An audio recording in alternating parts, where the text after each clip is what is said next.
Every day we click on links from WhatsApp, Facebook, ads, articles, and sometimes a single click can cause a big problem. A fake site stealing your banking data, a phishing page tricking you into giving your password, or a link containing malware.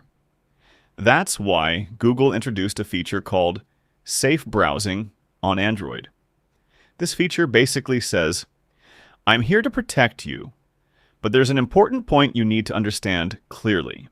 Stay tuned till the end. Where is this feature available? It's not exclusive to Samsung.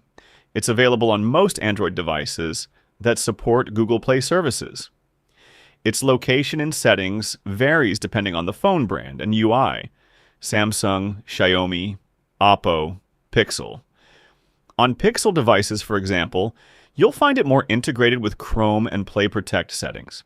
How does this feature work? When you click any link from a browser or app, the feature checks the link against Google's database, which contains millions of harmful or suspicious sites. If the link is dangerous, you'll see a warning. The site is unsafe. If the link is safe, it opens normally. What's the key point you need to know? For the feature to protect you, it must scan links and compare them with Google's databases. Google says this data is reviewed securely and anonymously. But naturally, with services like this, there's always a trade-off between security and privacy, which is why some people prefer enabling it, while others turn it off. How to enable or disable the feature? Open Settings. Go to Security and Privacy. Select more security settings.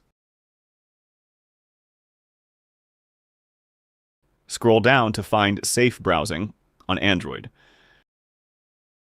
From here, you can easily enable or disable it. What's the best choice? If security is your priority, keep it enabled so you get instant alerts about suspicious sites. If privacy is more important, you can disable it and stick with the older version of Safe Browsing. But note that protection will be slower and less accurate. The Safe Browsing feature is like a surveillance camera. It protects you from danger. But at the same time, you should be aware it's part of a larger system that checks links before you open them. It's up to you. Do you prefer maximum security, even if it costs some privacy? Or is privacy more important, even if the risks are slightly higher? The important thing is not to leave yourself in the middle without understanding. Security and privacy always come at a price, and the choice is yours. See you soon.